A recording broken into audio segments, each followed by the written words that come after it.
Welcome to my podcast, The Laura Dowling Experience. Many of you will know me from my Instagram page, @FabulousPharmacist, where I shine a light on topics that people normally shy away from. Today, I had a wonderfully open conversation with Grace Alice O'Shea. Grace is an intimacy and sex specialist. We spoke about sex, intimacy, masturbation, and body confidence. I think that we answered all of your questions. To support the Laura Dowling Experience, please check out our sponsors in the podcast notes below. Enjoy the show. So, Grace, hello. Welcome today. Thank you. I am so happy to have you on. I've been following you for ages on Instagram, and you're just the right chick for this kind of conversation.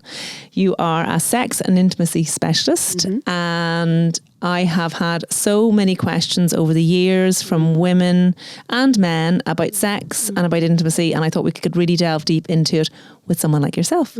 So would you like to tell our listeners, our viewers, a little bit about yourself and how you came to become the sex specialist that you are today? Yeah, of course. So I'm so happy to be here as well. I'm so excited. So my name is Grace and I'm from Kerry. I'm based in Galway at the moment, but about to move back to Kerry. And basically, I suppose where it all started, I did my undergraduate degree in occupational therapy. So kind of a healthcare background, particularly interested in mental health. That was the kind of side I was interested in. But after OT, I kind of realised that it wasn't quite what I wanted to do then. So I did a master's then in health promotion and I specialised in sexual health promotion. That's how I found my way into the sexuality field. You know, I did like at 17 filling out the CAO, I wasn't like, oh, I want to be a sex specialist. You know, it wasn't. I know, because it sounds, and you know the way, like, are you ever in a pub and someone asks you what you want to do or what you do for a living and you're like, I'm a sex therapist? I'd say the mouths drop open. Is it all the time? Yeah. And there's a certain degree of smut associated with being a sex therapist as well. It's like, oh, so are you going to bring out your toys now or something like that? So how do you get around that? Yeah, it's a funny one. I've actually talked to my therapist about that at times, because when I say I'm a sex specialist, or, you know, like I'm trained as a sex coach and intimacy coach. There's a lot of different words for what we do, sex educator. And I'm sure I'll touch on that, wear a few different hats. But whatever way I say it, you know, people can react with discomfort. And I found that I was actually absorbing some of that discomfort, you know, because shame and discomfort, they're quite contagious. You know, you can feel them. And even without knowing it, you can kind of absorb some of it, even from their body language or whatnot. So I actually ended up talking to my own therapist about it and just learning to overcome that and just kind of just be more firm. And yeah, that's what I do, because I love what I do. Yeah. But yeah, I mean, you definitely get the kind of the creepiness as well, you know, oh, I bet you could teach me a few things, and that I kind of stuff, and oh, I bet your boyfriend's lucky, and like, just, you know, I kind of laugh it off a lot, and sometimes I'll just you know, sometimes I'll just challenge people on it, you know. It is interesting though, isn't it? Because sex is such a huge part of our lives. So from, you know, from when we start puberty all the way through relationships, and it's such an important part of ourselves, our own lives, and then obviously the people that we bring into our lives, our relationships, whether they be heterosexual or homosexual. And the fact that certainly in Ireland there's such a great degree of shame associated with talking about it, with exploring our bodies, particularly women. So how do we address that? And going forward, how do we encourage our younger girls, our little girls, our growing girls to embrace their bodies? Because a lot of the questions that come into me were, you know, I don't like the look of my vagina. Yeah. I don't like my vulva. I'm worried that when a man goes down on me that it's ugly to him. Yeah. And also the whole body confidence, like my boobs are lopsided. How do we as women address those issues? Yeah. There's a lot of questions there, I realise, in one. So maybe we'll pick through them. But it's all connected, and it comes up all the time. Like honestly, like I work mainly with women. It's just mainly women come to me for my services, and that's not surprising though, is it? Because women have the most hang-ups too. Like men seem to just get on with things. I think women, I suppose there is that bit more, it's a bit more acceptable, even when you think of mental health and counselling. It is, I think, still that bit harder for men to speak up and to talk and to be vulnerable. Whereas women, it might come a little, I'm not saying it's easy, but it might come a little bit easier in our society. So, and look, even on my Instagram page is pink. Like my whole brand is pink, which I don't shy away from. I'm like, you know, that's the colour I like. But yeah, no, so I do usually get women coming to me, and shame is a huge thing. And what kills me is that people think, because, you know, it's 2022, there's been a lot of progressive changes in Ireland, and they kind of think like, you know, we should be fine now, you know. And then I'll talk to almost every client I'll have, and I'll ask them about their background, how they grew up, how they learned about sex, how they developed as a sexual being. You know, we'll delve into that. And almost always there'll be issues there where their parents either didn't talk about it at all, where it was seen as a bad thing, or even a sinful thing if it's a religious background. And like that's very Catholic, isn't it? That's the way we were taught. Yeah, it's only one generation ago. And like, to be fair, say even for myself, like my parents weren't religious growing up, and we didn't have great long chats about sex, but they never sat me down and said it was bad. But like, their parents, like my mom was told by, you know, the nuns in her school that if you enjoyed anything sexual, it was a sin, you know, that you shouldn't be enjoying it. Not even you shouldn't be having it if you enjoy it. Isn't that crazy though? It is, but it's literally only 2 generations ago, even sooner. So the fact that we I would say to anyone who is struggling with that, like, cut yourself some slack as well. Like, this is recent history, and it goes back centuries. And it's very much an Irish thing, an Irish Catholic thing. Like you know, you always hear, the French, they just embrace their sexuality so much more. I remember doing French exchanges, and it was probably a lot more acceptable to be, you know, hanging out with boys and girls hanging out together, and there was no kind of like hiding it, if you so to speak. Like, I know that even, you know, when I did a French exchange, like the boy in the family had girlfriends stay over, and he would have been only like, 17, 18 at the time. So, and that was very much acceptable. There was much more openness. I think, like, I mean, obviously I work in Ireland, so I can speak more to Ireland. I do think it is a very Irish thing. I think English as well. I think it comes up a lot in that kind of, you know, that kind of stiff upper lip, don't talk about things kind of, you know, it comes up in different cultures in different ways. And unfortunately, it often is linked to religion. You know, even when we're talking about vaginismus, which I'm sure I'll probably touch on at some point. Yeah, it's actually a question come in about vaginismus. And I had severe vaginismus for years. And actually, just explain what that is. Of course, sorry, yeah. So vaginismus, it's a condition where the muscles in the vagina, they contract or they tense involuntarily. So it's out of your control. So you could want to have sex, be really into it, you know, just want, you know, someone to put their penis in you, let's say, or a finger or whatever. And the vagina will tense to the point that actually getting anything in there is either painful or uncomfortable or even just impossible. You know, for some people it can be like a brick wall. That's the way it's often described. And is that a psychological thing? It like, my understanding of it is, it kind of is like, it's physiological in that so the vagina actually tensing, obviously that's a physical symptom, but that's coming from the brain. The brain is telling the vagina to tighten because it is seeing penetration as a threat. It has learned that it is a threat. And when you think about it, it kind of it's a very, very intimate thing to have someone, and I know this sounds so unerotic, but penetrate your body. You know, you're letting them inside your body. And I don't know about, you know, whoever's listening to this, but I guarantee if you grew up in Ireland the same time I did, or even now, like, the way I learned about sex was that it was going to hurt the first time and I was going to bleed. Yeah. And I learned all my early learnings about sex were accompanied with a mention of pain or a mention of bleeding. So from an early age, I had this idea in my head. I was only talking to my boyfriend about this last night. Like, I was literally even conditioned at that age to anticipate pain during sex. It's like childbirth. It's like you're told to anticipate the pain during childbirth as well, isn't it? Yeah. So going back to, so it is quite psychological.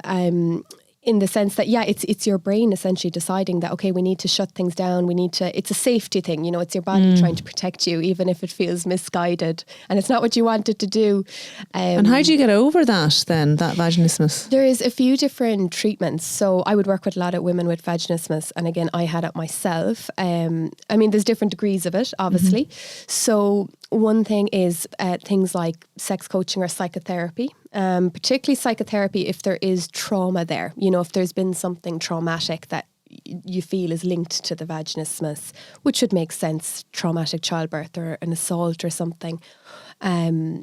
And then... Oh, I never thought of that. It could happen actually post-childbirth, as in you could have been fine. You can develop it. And you can develop it. It's not something that... Okay. Vaginismus. Okay, interesting, yeah. But if it's primary vaginismus, it's kind of like you've kind of always had it, which you'd often figure out when you try and use tampons for the first time. That's how a lot of women would figure out they have it. So there's psychosexual therapy. There's also pelvic floor physiotherapy. So they would do things like, I suppose examining the different muscle groups, teaching you how to relax your muscles, using dilators. So they're kind of, I always struggle to describe them they're kind of, they go inside the vagina. So they're kind of like pencils, and they go in various, they go in various widths. So they go various thicknesses. Isn't that right? Exactly. So you can get really small ones, and then you can work your way up to the bigger ones. And there's there's different ways of dilating, different tips and tricks with that. And post-menopausal women can do that too if their vaginas have they don't like to use the word shrink, but like atrophied. That makes sense. And as a result, then sex is more painful, so they can use them too. So it's kind of getting that, and for vaginismus, it's that kind of muscle memory. It's retraining that brain to body relationship where if you have a dilator in, I remember say I used to use my dilators, I used to go to sleep in them, I used to put one in and watch a movie, and my brain is then saying, oh, penetration is happening and I'm okay, it's safe, it's all right. So you're building that trust with your body up again, and that. Wow. So that can take a while. It's different for everyone, but it's a great way of addressing it. And then the third way that I'm aware of is Botox treatment, which is what I had. And that is actually, I was under general anaesthetic in a way. I think generally you would be. And Botox is injected into the vaginal muscles. And just like with your forehead, it freezes the muscles for a few months. And then the muscles can't contract the way they would usually.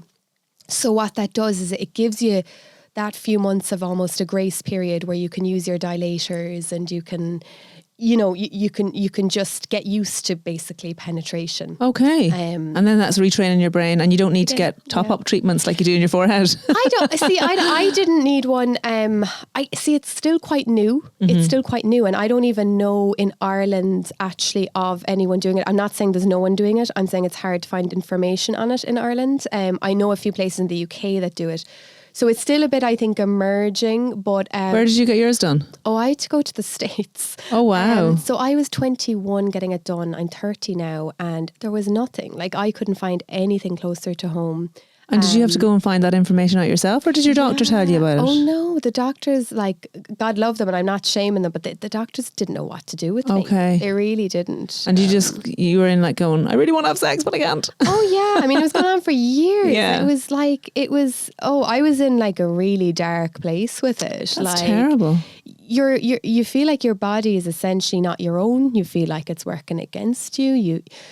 You get into, because all the messaging around sex as a woman, you're supposed to be able to please a man, and you're supposed to be kind of almost passive and, be penetrated and all of this. And I had grown up with that messaging. So I saw myself as less of a woman or less desirable, and it really affects your self-worth. Like when you think of a man with erectile dysfunction, or someone with a penis who has erectile dysfunction, that really affects how they feel about themselves in general. Yeah. I was not in a good place, but just one day for the probably 100th time, I Googled vaginismus cure or treatment, and Botox came up. And I was like, oh my God, what is this? And that's how you found it. And then just from there, within a few months I had it, and it was changed my life completely. Wow. Yeah. That's brilliant. Yeah. So anyone out there that would have that is an option for you. Yeah, which absolutely. is interesting.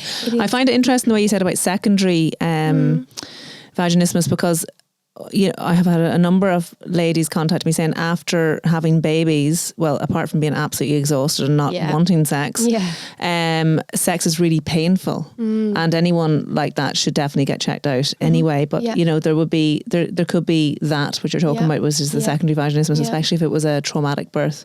But getting back to the whole shame factor and shame around our bodies, around having sex, around enjoying sex, enjoying different types of sex.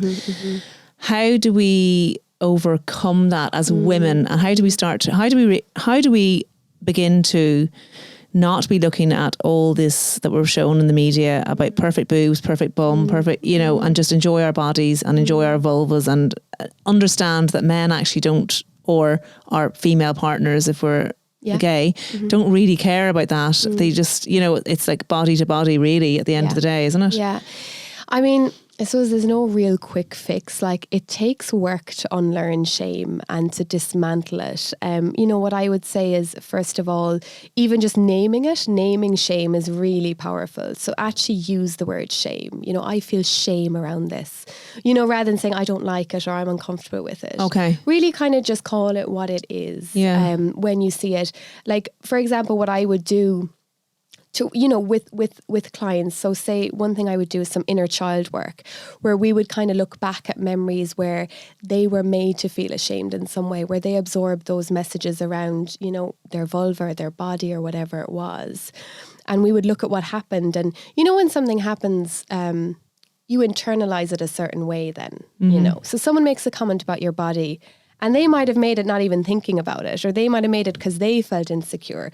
But you internalize it, and it feels personal, it feels hurtful, and it can stick there for a long time. And doesn't that go back to childhood in a certain way? Because little boys and little girls are probably taught a little bit differently about their bodies. Like I would do talks, and I would always say at them, but to see a little boy doing willy copter, it's almost okay for little boys who fiddling with their willies. Yeah. But for a girl to have her hands down her pants, it's almost shameful. Be like, get your hand out of there. You shouldn't be touching yourself.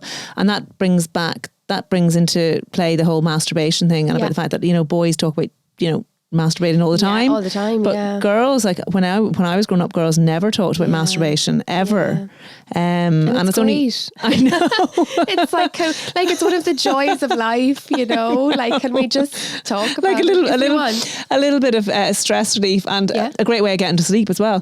But women generally don't talk about it, and in actual fact, it was only in my literally 40s that I started talking about it with girlfriends. Yeah. And I'm a really open person, and I talk about all kinds of things. Yeah. But I just think that there's almost a shame, like what you're saying, in a woman admitting to masturbating or admitting to wanting to masturbate. Isn't it crazy? It is. And I'll tell you something, and I'll share something that might make some people feel better. I actually started masturbating when I was 6. Yeah. And I can assure you at 6, it is not sexual. You are masturbating. You are it feels good. Soothing. It literally feels good. Yeah. It's just touching yourself. It feels good. And I was having orgasms from 6, you know. And I don't have any now I can say that on a fucking podcast. But I don't have any hang-ups about saying it now, because I've done so much work in just dismantling that all those narratives and messages I received were not the truth.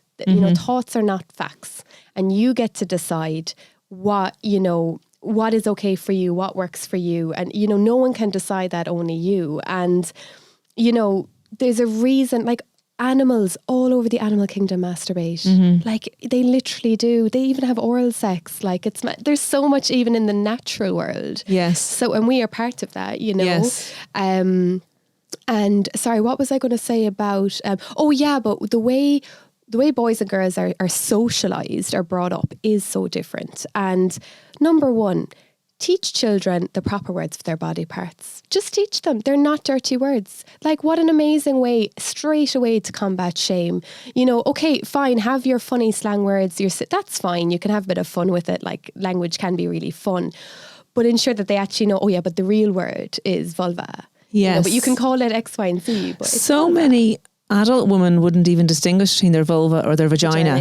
Vagina is used for everything. Like you don't. Yeah. You like you I distinguish waxed between my vagina. I know. You're like, no, you didn't, No, because the wax could not go up there. Like it's so funny, isn't it? Whereas you'd never mix up penis and balls. No, you know. No. So like you say, and there's so many parts to the female anatomy as well. But yeah, I love hearing little girls say my vulva. I just think. You've been taught well. Yeah, I shared a video on Instagram the last day and I can't remember what account it was from, so I apologise, but it was a little girl and she had a little, it was like a fluffy, a toy, like a soft toy, but it was a vulva, and she was going through the inner labia and the outer labia and the clitoris, and I was actually literally emotional watching it. I actually felt so emotional. I was like, how amazing. And there'll be so many people, unfortunately, that jump on that and say, that's sexualizing children, you're grooming children. Like I've gotten this in my work, this kind of nonsense, just fear-based rhetoric. And to me, I'm like, it's wonderful. It's a part of the body. Like if you learn 100%. Parts, and you know, whenever I put something up online as well, and it's about children and talking to them about sex, I do get comments in saying, why would you sexualize children? But it's funny because obviously I have 3 boys and I have always tried to raise them to be not the women's bodies, not to be wondrous things, them to know everything about them, know about periods from a young age, see me, you know,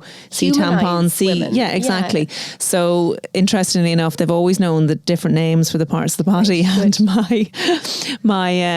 my son and my brother were in you know having a chat one day. This was like, my son was about 7 or 8 at the time, and my son was saying about Ronaldo the footballer doing some kind of stunt, and he does this tumble, you know, in the middle of the stadium when he does a stunt.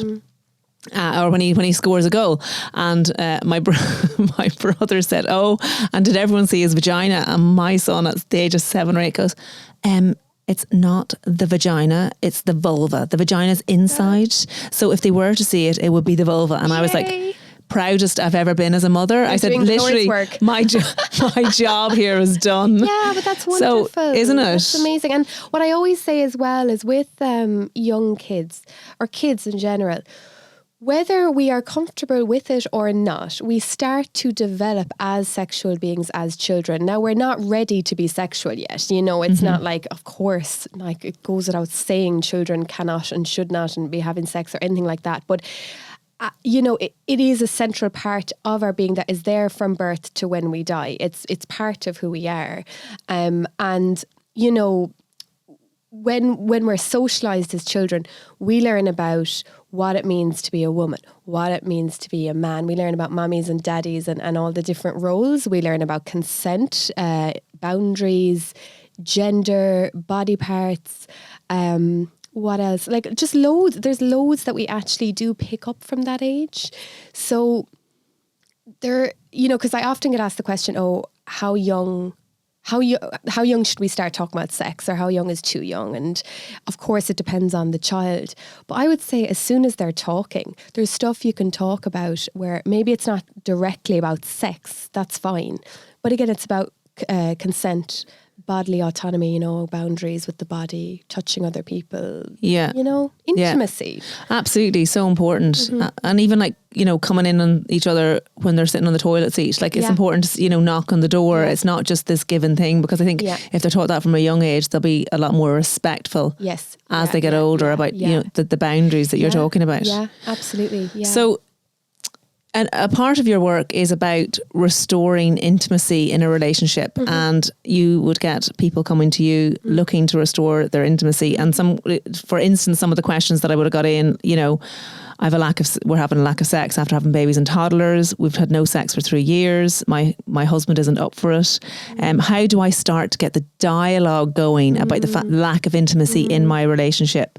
How do I get the spark back? So how do we approach all of those and maybe help people out today that are listening? Yeah, I mean, I suppose there's many different ways of approaching it. And obviously, you know what I'm going to say is communication is so important. So how to approach that communication is a really good question, because it's really hard. Like, you know, even I talk about sex all the time, but, you know, when it comes to then, you know, my partner, sometimes even I could get nervous bringing up something. So it's very normal. Because it's a very sensitive topic, isn't it? It's very, again, it's a really core part of us. And when we feel rejected sexually, that hits on a really deep part of us, you know. Like we get rejected for jobs and stuff. We get rejected. I mean, rejection happens in life, but there's something about intimacy and rejection that it goes a bit deeper, doesn't it? Mm-hmm. It's like, oh, this is to do with who I am, you know? So like one thing I would say is, a lot of the time when I'm working, because I work with couples as well, a lot of the time, the only time this dialogue is happening is in maybe kind of passive aggressive comments, or maybe when an argument happens and it all bubbles up. So first of all, you know, bringing it up when everything's good, everything's calm, you know, you're having a lovely day. Don't be afraid to ruin the lovely day by bringing it up. If it needs to be brought up, it does need to be brought up. And it's better that, you know, you're in good form and maybe you're connected, maybe you're doing something together. So don't bring it up while you're trying to have sex. Oh, or yeah, when no. you're in the moment is probably not the best idea, is it? I wouldn't say so, because when you're either trying to have sex or you're after having sex or whatever is happening, you know, your emotional brain is that bit more engaged. You're going to feel that bit more possibly reactive, maybe a bit more vulnerable. And vulnerability is good, but it's better. We do need to learn to talk about intimacy outside of the bedroom, you know.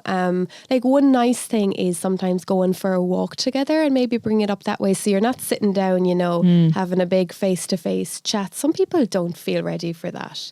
They've been brought up their whole lives not to talk about sex. So, you know, it's understandable. It's daunting. You know, there's actually a really good app I found recently, and I'm not, this isn't sponsored or anything, and I'm sure there's variations of it, but it's called Paired, so Paired, like paired up, and you join it and your partner joins it, and they send you a question each day to answer a little game or a quiz about each other.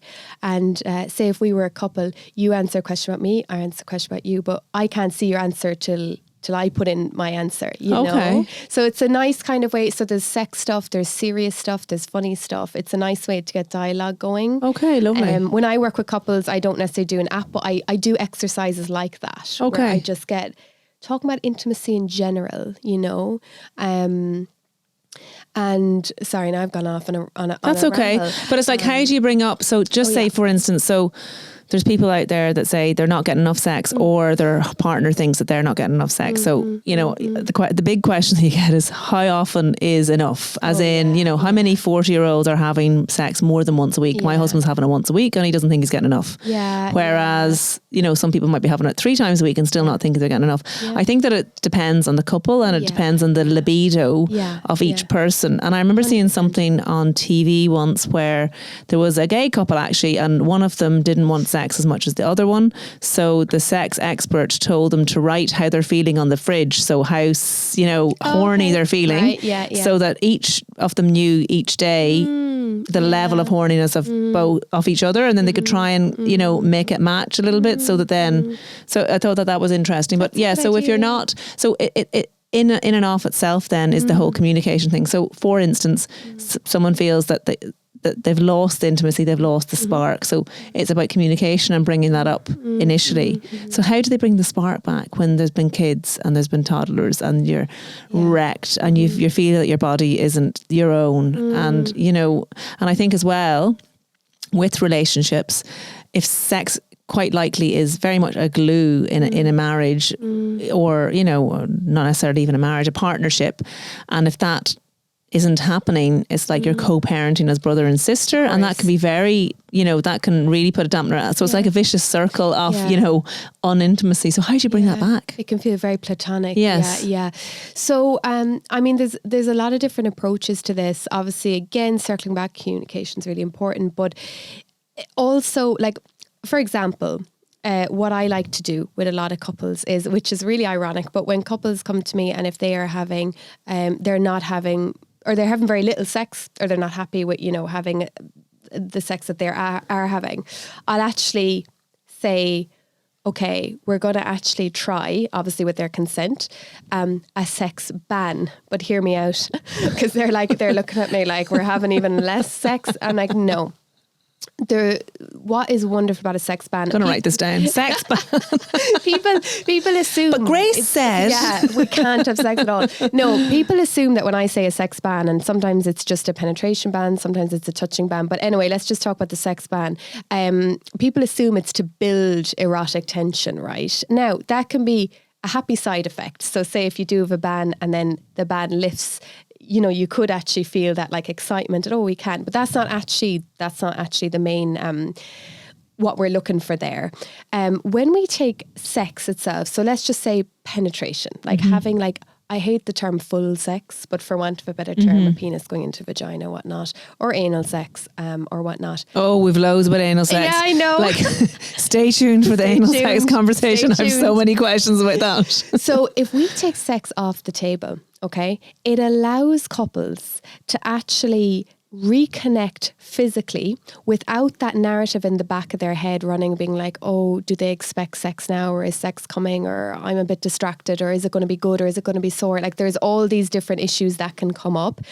And what I would say, what I kind of coach couples to do is rediscover the physical connection, the kissing, the touching, the flirty little bits, you know, like even leaning into a really long, lovely kiss. Like how often, you know, when say, you know, when you have kids and there's so much going on, you probably don't have time more for that. Straight to penetration. Exactly. And like, look, I'm not hating on that. Sometimes it just has to be a quick job.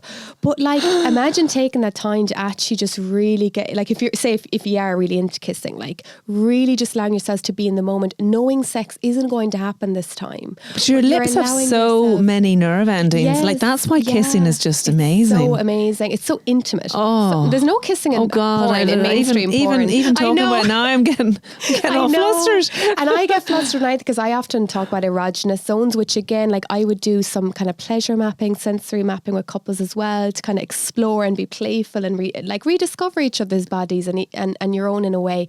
And like for me, the wrists, I just have a thing about my wrists being touched or oh my God, gone. Yeah. Like I can't. I'm my neck. Like, the neck, the ears, like all these different parts of the body. So what I often do, I suppose, with couples is I kind of say, okay, you're at a new phase in your relationship, whether you've had kids or even when people have moved in together, this can come up a lot. So I'm like, sex evolves, it adapts. You need to evolve and adapt with your situation. It's if you're kind of trying to get it back to exactly as it was before, you're kind of coming at it a little bit with tunnel vision. So I kind of try and just like take it all off the table and say, let's kind of start blank again. Let's get to know each other again. So, you know, a sex ban is just one way that it's actually a lovely way to do it. And how long would you ban sex for then, Grace? What's your prescription? I feel like evil there. I'm like, so I ask them, so say for example, I'd ask a couple, okay, how often are you having sex right now? And they might say, I don't know. Say if they say twice a month, let's say. Okay. I would say, okay, well just do it for a month then. Because then they feel like, okay, I'm not missing out on like, you know, 6 months or something. Yes. That's a big task, you know. Yes. I've never asked someone to do that. But, you know, and I was like, but this month though, you know, bring that intention to just, you know, leaning into each other a bit more, because what often happens is, particularly I suppose I'm thinking of the clients I've had over the years, and again, it's mainly women, but when sex becomes an issue in a relationship, it kind of snowballs. It becomes a bigger and a bigger issue in our heads the longer the issue goes on, right? Yeah. And to the point where some women don't even want, and I know this goes for men as well, they don't actually even want to kiss or touch anymore, because the narrative starts then in the back of their mind, like, oh, are they expecting sex now? Or, you know what I mean? So when you take if he gives me a cuddle, he wants the ride. Yeah, well, that's what happens, because when people aren't communicating, there's physical cues we give each other, you know, as well. So when you take that kind of ambiguity of will it happen, won't it happen out, when you know it's not happening right now, you can lean into the experience a lot more and actually enjoy it. And then build that back up. And like, look, there's other ways as well. I mean, the opposite to a sex ban, you can actually kind of schedule sex, as unromantic as it sounds. Make time for when you can. And I know it's really hard, like when you've busy schedules, but even making time to just pleasure each other in some way. You know, even if you want to use a toy and have your partner kiss you while you do, or talk to you, or like really, and I help obviously people to do this, but think outside the box a bit. And what kind of toys would you start off with? Because like I think the toy thing is very daunting for a lot of people. Yeah, that's fair enough. There's these big yolks. It's like, oh my God, am I supposed to stick that inside me? No. You know, so where do they start off with it? With the little bullety things or? Yeah, I mean, oh God, yeah, the world of toys is so huge. I think start simple. Even with in Ireland here we have sexuality, and Shauna is amazing, and she's great. She actually helps people as well. Like if you were to say, I've never used anything, what can I I might bring her on and tell her. You should yeah Shauna's great if she'd come. So I would say something simple, like kind of a bullet or a mini wand or something, so that you can use maybe on the external, like the clitoris basically on the outside, then maybe get something like a little G-spot massager or a little kind of rabbit toy to bring in a bit of penetration if you like penetration. Just start small and build up. I wouldn't be going straight for... Now, it's up to you, but I wouldn't be going straight for like a big old dildo or like, a massive contraption. And because as well, toys, to be fair, good toys do cost money. Okay. Like good quality toys you are going to spend more on. Now it's What are you talking? Like I would expect to spend myself at least, I would say 70 upwards. Okay. I would say for a good toy that'll last you a good while, and it's with a good long battery life on it. Yeah, it's exactly. And as well, that. Like back in the day, I used to get bits from Ann Summers, and look, they did the job, but at the time they're quite tacky, kind of plasticky kind of, whereas now there's like body safe silicone, there's tempered glass, there's all these new kind of materials. Okay, that are interesting. a bit more pricey, but they feel so much better. Okay, so even the stuff that's sold in like pharmacies and that at the minute, are they as good as what you're talking about, or are you better off kind of looking at a more specialised? No, I live in Galway, so I don't see a lot of toys in pharmacies, but I know they are coming in a lot more. I'm telling you, guys, you're missing out. You're missing out. I'm delighted. I know. I think it's great. I think they should be, everywhere. Yeah. Well, maybe not within children's eye level. What's that, Mummy? Can you buy that? That would be one way to start a conversation, wouldn't it? But yeah, I don't know. I can't speak for what's in pharmacies. I just think that, like, if it's quite cheap, it's probably not going to last that long. Okay. But it might be a good, like if you're starting off, you could start with something cheap and just get an idea of, okay, do I like something that vibrates? Do I like something that pulses? Do I like something you can get toys that kind of flutter? There's all these different movements. I'm taking notes. Yeah. So I suppose, it could be good actually just to start maybe a little bit lower budget and then kind of upgrade. Work your way up. You know what you like. Like I know what I like now, so I will spend money on what I like. Okay. But that took years, to figure it out. And a lot of women are saying, as well, some women are saying they don't think that they've ever orgasmed, or they've been in a relationship for years and they haven't orgasmed with that partner. Yeah. So how do I go about starting to orgasm and relax and enjoy myself enough to orgasm, and then also tell my partner, how do you tell a partner that you haven't orgasmed and you've been faking the whole time? Like that's in and of itself is a tough conversation to have. Yeah, it is. And do you do that, or you just try and do something different? You just try and work around it rather than coming out with that bluntly? I generally feel like honesty is probably the best way forward, because if we have a partner, whether they're casual or committed or whatnot, we need to kind of teach them the language of our body. Like that's something we can't expect people to know what to do with us, especially God, if they're learning from porn and stuff and they're just repeating, oh, well, I did this with all my exes and they all came, and you're like, no, they didn't. They were pretending. They were also pretending, dear. So I would but I'm the one being honest with you. Yeah. The thing is, if someone is being honest with you, and this is maybe for any men listening, but that is a privilege. Like if someone's being honest with you, that is something to respect, Yes. There are a lot of people who won't be.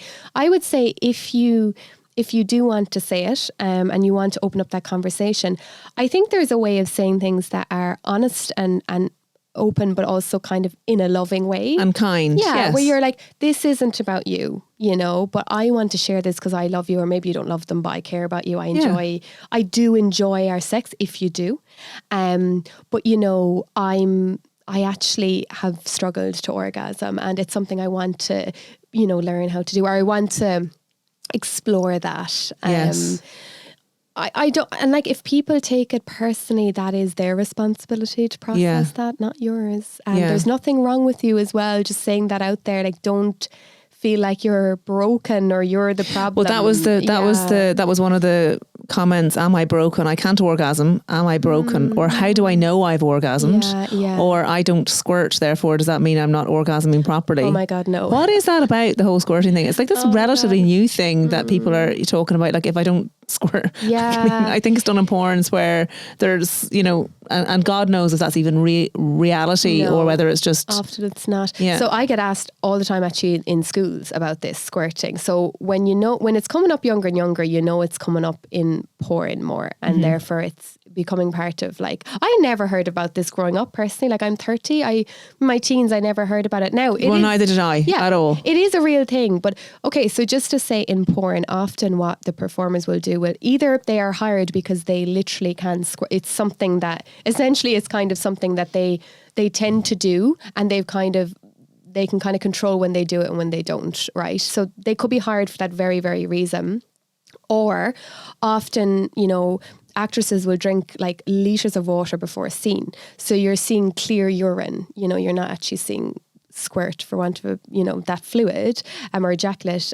Or they will actually douche water into the vagina and push it out during the scene. So basically the first thing of that is just don't go by what you see. Don't compare yourself to... Don't compare yourself. It's a performance. Yeah. It's like the Olympics of sex. Like. Okay. It's, it takes about, I think a stat I read was it takes about 8 hours to produce a 20-minute porn clip. You're talking... I'm not surprised. This studio, you'd be in this studio all day. You'd be fixing your makeup. You'd be retaking things, having a lunch break. Like it takes like a full... Having a tuna sandwich and then getting back to the business. Yeah. That's it's called sex work. It is work. So with that, okay, with the whole squirting thing, so in porn, it is quite dramatic. You have these kind of like sprays of, of liquid. If that happens, that is fine. It's basically coming back to, again, this idea of normal. Like if you've squirted once and never again, if there's just a little bit that comes out, if it kind of more gushes out, or if nothing gushes or squirts out at all, it's fine. And sometimes it is urine as well, isn't it? Sometimes it is urine, which again, it happens. Also, like some women will squirt while not having an orgasm, and someone will squirt while they have an orgasm. It's so like our bodies just work in so many different ways that I really wouldn't get hung up, because you're kind of getting hung up nearly on the performance then. Because... Well, that might be it as well. And it might be the fact that their partner was with someone that did squirt before, and they actually benchmark that as, this woman, I've given this woman a really good orgasm. Yeah. Therefore, I want to give the next woman a really good orgasm. And if she's not squirting, her orgasm isn't as strong as... So there could be that too, where women are feeling under pressure. Oh, yeah. To as if we didn't have enough pressure. As if, now we have to like, turn into a water gun. Yeah, no, it's... I don't know. I love it. But even we have like Cardi B and Megan, and I love all that. Like I love WAP. I love that song, and I love the kind of just the kind of like the freedom of it and the fun of it. Love that song. But also we don't want that to become like, that this is we're performing this for men's pleasure and to prove that we're orgasming, because that is not how it works. I think a lot of that comes from pressure. What I would say is, if you haven't orgasmed, again, do not lose faith, do not lose hope. One thing is, some people could be orgasming, but just have essentially kind of maybe weaker or more subtle orgasms, which can happen. Like not every orgasm... It doesn't have to be earth-shattering where your teeth are chattering together. No, like even when I think of myself, like, and again, as I mentioned, I've been having them years and years and years, thankfully. But like I've had ones where I'm like, was that... Yeah, that was like and then it was gone. And then I've had ones where it's like been like gone on and on for like a long time, which has been like they're not all going to be the same. So sometimes you actually could be having little orgasms. Yeah. It's just not like... again, earth-shattering. I would do a lot of, like, with women, again, I would do a lot of, like, body mapping and pleasure mapping. So starting with... Even the way you say that, so sexy, Grace. I want a body map. I'm going to go on OnlyFans and start doing ASMR body mapping. Just the way you did that, I think you should. Stop it. Yeah, I don't have time. No.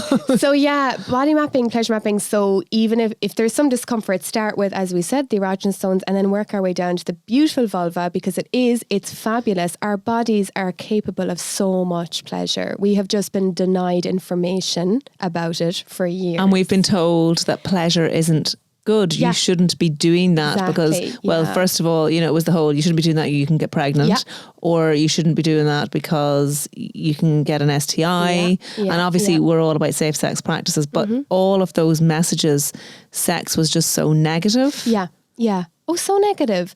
So like what I would do is I would help them kind of explore, like literally explore, discover different parts of, say, their vulva and that whole area, like even the clitoris, for example. Like the clitoris gets erect, like making lots of time for arousal to happen.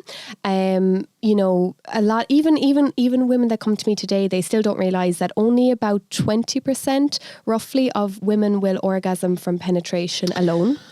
Yeah, that's important. That's come up as well. Yeah. So a lot of women, penetration isn't the be all and the end all. Yeah. It's all that foreplay beforehand. Yeah, and foreplay, even, it's a funny term because yes, it's foreplay if it's leading up to penetration, because it does warm the body up for penetration. But foreplay on its own is sex, and that's why I'm always on about rethinking how you think about sex. Oral sex, just having oral sex is sex, and it can be wonderful. But with what was I going to say about? Oh yeah, so clitoris stimulation can be really important, but also, so there's that whole physical side of figuring out what you like, the tempo, the what kind of motions you like. Do you like rubbing? Do you like cupping? Do you like squeezing? Like whatever. But also the emotional or psychological side of things. What turns you on? What, for example, when we masturbate, we might watch something or we might fantasize, or really leaning into that and saying, well, during sex and with a partner, are you actually feeling psychologically turned on? Are you know what I mean? Yeah. Are you, like he might be touching by the book all the right parts and all the right times.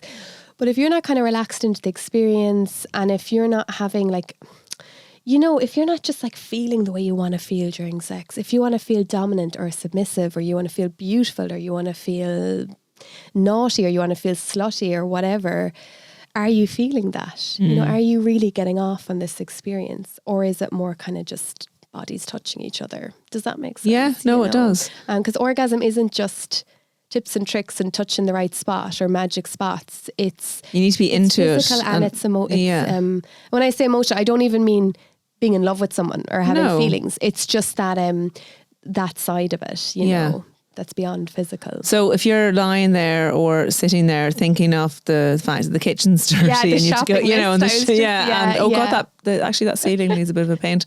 That's you're not in the moment. So it's about trying to. But I think that nowadays life is so busy, and I'm not in any way suggesting that. Like it's literally like whether you have kids or whether you don't have kids, it doesn't really matter. Your life can be so busy and you can be so tense and thinking about so many other things that it can be very difficult to actually get in the mood and enjoy sex. So you can't think that just going for it and, like you say, bodies touching is going to make it happen. I think women in particular, I think it does seem that it's easier for men, without a doubt. But women in particular need to be in the mood, or not even romanced, but it's more that you need to be relaxed enough to enjoy it. Yeah, some women do need to be romanced, and there's no shame in that as well. And I really want to say that like different things work for different people in different contexts. Or like maybe I might love doing something with my partner now, but if I was single, I mightn't like doing it with a casual partner. So as you can see, like all I'm talking about, it's all learning about yourself and your partner. And we are not taught how to do this. We are taught that sex comes naturally and it all should happen naturally. And sex is so natural, of course, but that doesn't mean it comes naturally. You have to learn it, like anything. We actually learn it, and we learn from, where do we learn? We learn from, social messaging. We have these scripts around sex that it ends with an orgasm. Often, the person with the penis having an orgasm, generally speaking, is the way we would have learned, I feel. It is, it's penetration, it's a penis going into vagina, and we have all these ideas of that's what sex should be. Yes. And we're never taught about, gay sex in schools. And in actual fact, the book that you wrote, Sex Educated, which is wonderful, by the way, you need to get it if you guys have kids. I have it at home. It's just there to be looked at and anyone can pick it up. But it discusses all types of sexuality, all type, gender differentiations as well. And there's amazing illustrations in it too. So it's wonderful for all kinds of age groups. And I think it's really important that children are taught all of those little things. It's so important. And the positive messaging around sex, isn't that right? Oh, absolutely. And I wanted it to be really sex positive. And I'm glad you mentioned the illustrations, because I do want to mention Ciara Coogan, who's a Galway-based illustrator, did them, and she's amazing. And I feel they're very inclusive and they're very sex positive, and they're, a young girl can open up that book and see, oh, that's where the clitoris is in relation to, not even just on its own, like in relation to the vagina and the urethra and all the bits. Because you find it difficult to find illustrations, which is why you went and drew your own, or you found someone to draw your own, isn't that right? Yeah, it was really hard to find reference points for Ciara for some of the stuff. I mentioned before this, I mentioned that we have a diagram in it of someone douching. So, often people might douche before they have anal sex, i.e. insert water into the anal passage, and it kind of cleans it a little bit. You don't have to do it, by the way, but some people choose to do it. And there is safe and unsafe ways of doing it. So we did want to cover it, because some people are doing it. And it's always kind of information or knowledge is power, isn't it? We don't want someone putting something up there that's going to cause an infection. Oh my goodness. But I could find hardly any, illustrations that looked the way I wanted them to look, with the douche and using the douche, and also with the clitoris. There's loads of clitoris diagrams, so love it. I love them. I have them on the wall in my office, and they're all different sizes and shapes as well, which is so important, because women will often look at themselves and think their vulva's ugly, which is absolutely not the case. Oh my God, absolutely. So there's all different labia, different vulvas. There's the clitoris erect versus flaccid, because it's not just when we actually take say the male body and female body. I'm being very gendered, but someone who's assigned female at birth, someone who's assigned male at birth. Actually, when we begin as tiny little embryos, etc., and we start to grow, we actually have the same tissues and structures, but they get organized differently. And so the clitoris kind of is the same kind of tissue as the head of the penis. So we actually have a lot in common. It just gets arranged differently. Yeah. And I love that, because it's kind of like, we're not, it doesn't have to be men are from Mars, women are from Venus. We don't have to be like complete mysteries. And you mentioned, it could be a bit quicker for a man to become aroused, and like that, the penis can get hard. It could get hard in seconds, realistically. Yes. And it can ejaculate in as many seconds as well. In 30 seconds. Whereas for women or people with a vulva, it generally, again, a statistic I read recently was it can take up to about 20 minutes for that full arousal process, for the blood flow to increase to that area, the clitoris to get erect, and all of that lovely stuff. The vagina gets deeper and it relaxes, and all of this stuff. So our bodies are actually very much designed for sex and pleasure. And I think knowing that how it all works from a young age is so important and so empowering. And oh God, I think it'll just be so amazing, hopefully, to see this generation growing up with just so much less shame around their bodies and sexuality. And then the whole numbers thing as well. The way they say women tend to half the amount of people, if they're ever admitting the amount of people they've had sex with. Yes, the body count. So, for men, it's almost, not just on the bedpost are great, whereas for women it isn't. It's that whole slut shaming thing, and it still goes on today. All the time. I get asked, in relation to that, does the vagina get looser every time you have sex? No. There's this belief that... I'm not a sex therapist, and I know that that's not the case. The answer is straight up no. I mean, vaginas are so strong. Oh my goodness, they're amazing. And they actually can go back, like they're not shapeshifters. Like I'm always like, what this makes, and what's so funny about that is, say for example, if I was with the same guy and had sex with him 100 times, or if I had sex with 100 different guys, it would be said about me with the 100 different guys that I'm loose. And I'm like, but if I had sex with the same guy 100 times, would that not, in theory, be the same thing? Make me loose?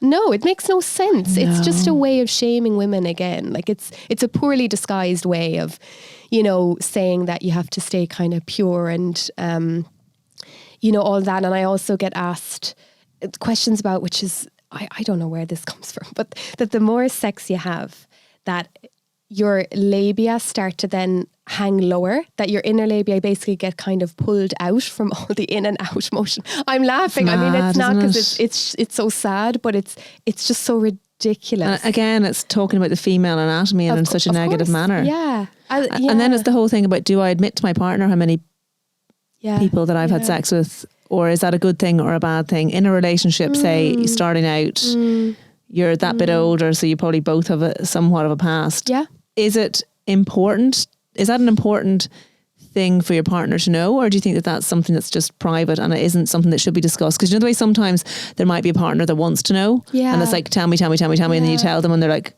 Jesus, well, actually, you know, have you come across that at all in your...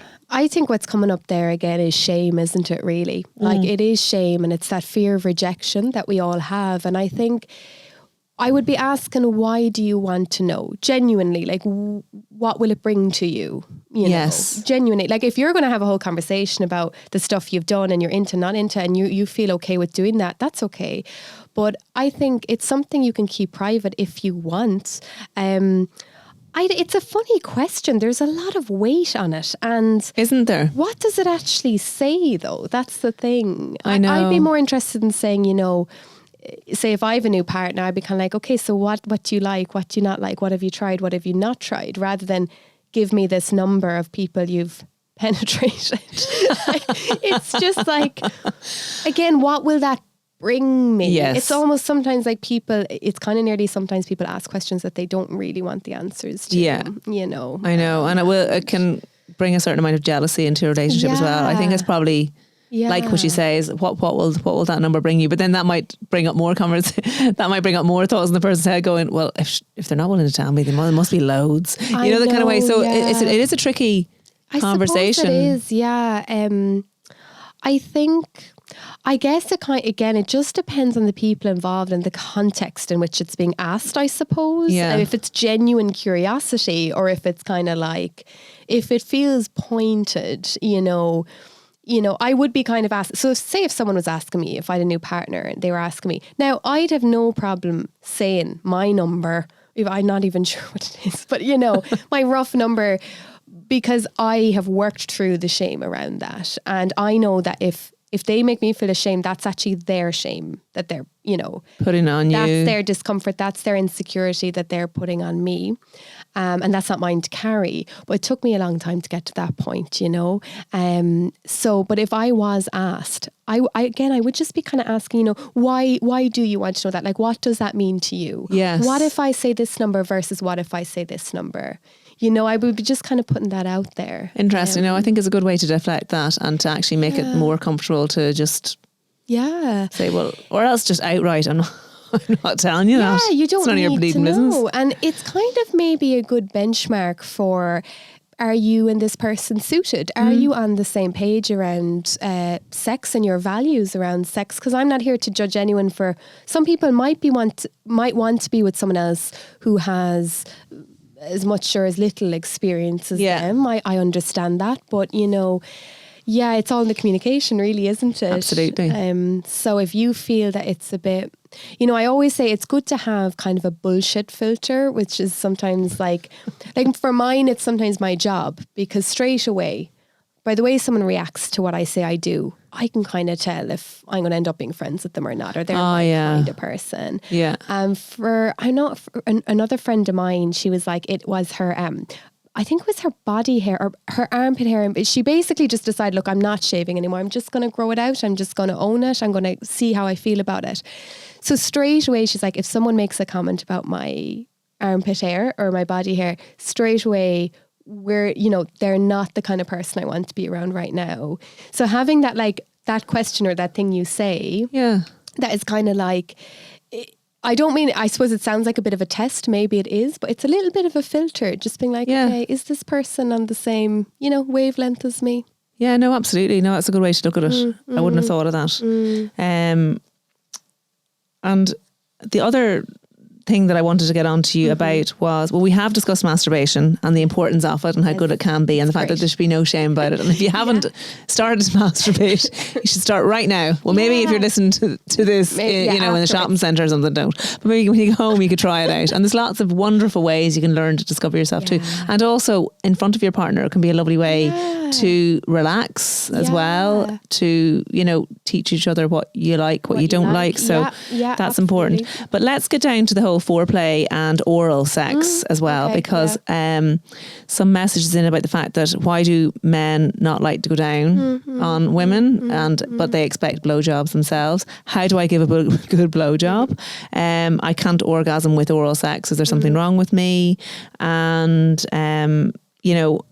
how much, how can I learn to enjoy oral sex? So all that, giving, receiving. Yeah, it's that's a podcast in itself. I think. That's quite. And we're not going to teach people how to. I make a note of all the questions. Yeah. I get asked that in schools. I'm like, can you demonstrate a blowjob? I'm like, no.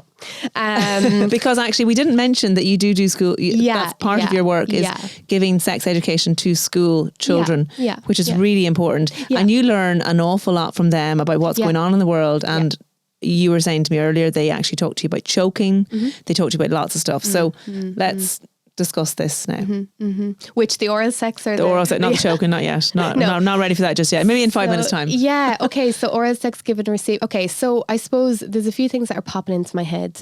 One thing is, straight off the bat, some people are just not going to be into certain things, and we can't view sex. Yes, it should be mutually enjoyable, but it shouldn't generally feel transactional. If you feel you're performing oral sex and you're not receiving it, there definitely needs to be, if you're feeling hard done by, there needs to be a conversation there if it's not feeling balanced. Because some people will enjoy giving it and they're not bothered about receiving it, and it'll work that way for some couples, you know. But if you want to receive it and your partner doesn't seem to be up for it, again, there's no magic way of finding out. You are going to have to ask or talk about it. Yeah, it's not going to magically happen if you don't have that conversation, hard and all as it might be. Yeah. So it could be a number of things. It could be that your partner does not have confidence. He could have been knocked down in the past. I've seen that a lot with clients where they've been told, well, that wasn't great, or sure, men don't know anything, and that kind of throwaway stuff. We kind of have to be careful as well. I know men get an awful hard time. They do get told they're shite a lot, don't they? They didn't get any secret education. No, they didn't get of course there are selfish lovers out there. They're everywhere, and they, I suppose stereotypically men's pleasure has been definitely more at the center of culture and pop culture, and even in biology books, and we learn about man ejaculating, but we don't learn about a woman orgasming and whatnot. But oh my goodness, I never thought of that. That's so true. But that's because the whole ejaculation is related to babies. Yeah, but the funny thing is, women's pleasure is actually related to babies, because if you are having more pleasurable sex, it's been found now that clitoral stimulation is actually linked to the environment in the uterus. And I think that I'm almost certain I was reading that if a woman does orgasm, or at least have pleasurable sex, and is that bit more relaxed and aroused, that it can make I suppose the journey of the sperm or conception. Well, the womb contracts and it can suck the sperm up a bit. Yeah. So I'm probably not using the correct terms there, so don't quote me on that. I know, and don't quote, because that. And don't give out if I've used the wrong terms. Yeah, I'm not a fertility expert by any means. But I definitely wouldn't. Female pleasure, it's not separate from reproduction. It's just because we've been taught that. Because anyway, sorry, I won't go down that path. That's a whole other thing. But back to oral sex. I love it. Yeah. This is going to be an outtake. So back to oral sex. Exactly. So what was I? Oh yeah. So it's really finding out. Okay, does he not like it? I'm using very gendered terms, but does your partner not like it? Did they have a negative experience before? I'd say women are great at giving oral sex to other women, though. I know you said you were using gendered terms. I was speaking with a friend of mine who is gay, and she says the best oral sex. Well, she's bisexual. She said the best oral sex she's ever had was with other women. But I think there is generally more communication, I feel. Can you imagine the chatting that goes on in the lesbian bed? Yeah. I'd say there's an awful lot of chatting. And you have similar, and again, it's not to say all people are the same, even if they have the same parts, but you do have similar parts. You know, you do have that bit more knowledge starting off, even though again, you're still going to have to communicate. But yeah, so it could be a fear around performance. It could be a really deep rooted, and I know this is unpleasant to think of, but if we have issues around our own vulvas, it kind of makes sense that if there's some men particularly, and they're growing up looking at porn vulvas, which aren't really representative, a lot of them, of real vulvas. A lot of them have been bleached and they're labioplastied, and they're Barbied. hair, and so if they look at stuff like that, then like seeing a real beautiful, fabulous in real life vulva, it just could be something that kind of is a bit of a shock to the system, and it's annoying, it's frustrating, but you know, I'm very much about meeting people where they're at and not shaming any Absolutely. person. But I think it's really important that you say that, and being in a family with like lots of men, you know, both in my family I grew up in and also the family that I live with now. I think it's really important that, you know, we do cut men some slack. They aren't given a handbook of how to go out and finger girls and have sex with women. And except my handbook. There's a lot about fingering. Is there? Oh my God, that's a whole thing. I actually, because I was looking through the book at particular topics, so I'm delighted that you discussed the fingering in it, because it is an important aspect. It comes up all the time. And like, women love it. Yeah. So it can be really pleasurable if it's done in a certain way. And again, isn't that all about the kind of gentleness, communication, the knowledge of how touching the clitoris for ages before you actually insert a finger. And, you know, I'm just thinking of all the negative experiences of fingering in teenage years that I have heard of. I know mine. Now, I had vaginismus, so it was extra horrific. But like, you know, it was, oh God, there's some horror stories there. Yeah. A lot of... Because, you know, when you're a teenager, it's so like, I know this is very American, first base, second base. I know I wouldn't have said that. I don't know what we used to say. We used to say shifting, topping, fingering, whatever. But, you know, it is a real kind of achievement almost. Sometimes it's seen. And it was probably just straight in there as well without any kind of... even thinking about it, I clench up. Okay. Like my whole, my whole body. Your whole clenches up, doesn't it? That's lovely. My whole body clenches up. Now, I love it now, but you know, it genuinely like horrified me for years, because just really negative experiences. And again, those poor teenage boys weren't to blame. Like, really, they weren't really, you know. So what was I saying? We were on about oral, the receiving. Yeah. So look, there's no quick magic answer to this. It really is about just figuring out, you know, like even just you saying, I actually think I might like it, or I'd love to if you would do it a bit more. And I think as well even with oral sex, right? Someone, you know, there's a question there you mentioned, someone can't orgasm through oral sex. I mean, so what? That's so fun. That's so fine. It can be just the precursor to the whatever it is that you like. There's so many ways someone might or might not be able to orgasm. Yeah. You know, some people need nipple stimulation. Some people need to be kissed. Some people need to be talked to. There's so many, you know, different ways. Yeah, it's almost like saying I can't orgasm with my ear being licked. Yeah. Like, so it can be that random. Yeah, so it's like, okay, but can you orgasm at all? Yeah. And if you can, that's brilliant. And, you know, maybe, you know, that can just be the prelude to your orgasm. And sex, I would love if anyone listening to this could just like maybe try and bring a little bit more mindfulness to the sex and or masturbation you're having. Like, we often think about the success nearly of a sex act is, did I have an orgasm or not? Whereas, I mean, even for me, say with oral sex, it's not about the orgasm. I find it just really intimate. I love the feeling of it. It's more like the teasing and the build up and the kissing and the, like, you know what I mean? Now, for some people, they might actually like to know, you know, I really want to have an orgasm from it, but... Give it to me. Yeah, I know. Just go for it. Now. But just approaching it from like, you know, you don't have to have an orgasm during it. It can still be really, really nice. And for their partner, though, to know that as well, that you don't need to, if you're performing oral, even the word performing, if you're giving oral, you don't need to make them orgasm. It can still be You don't have to be down there for amazing. ages trying to work on something that isn't going to happen. Yeah. It's all That's about not the enjoyment. fun for anyone, No. is it? Like their jaw is falling off. You're kind of sitting there like, this is just not, you're going numb, like, Yeah. you know, that's not enjoyable. Like, Yeah. so it's really bringing more kind of,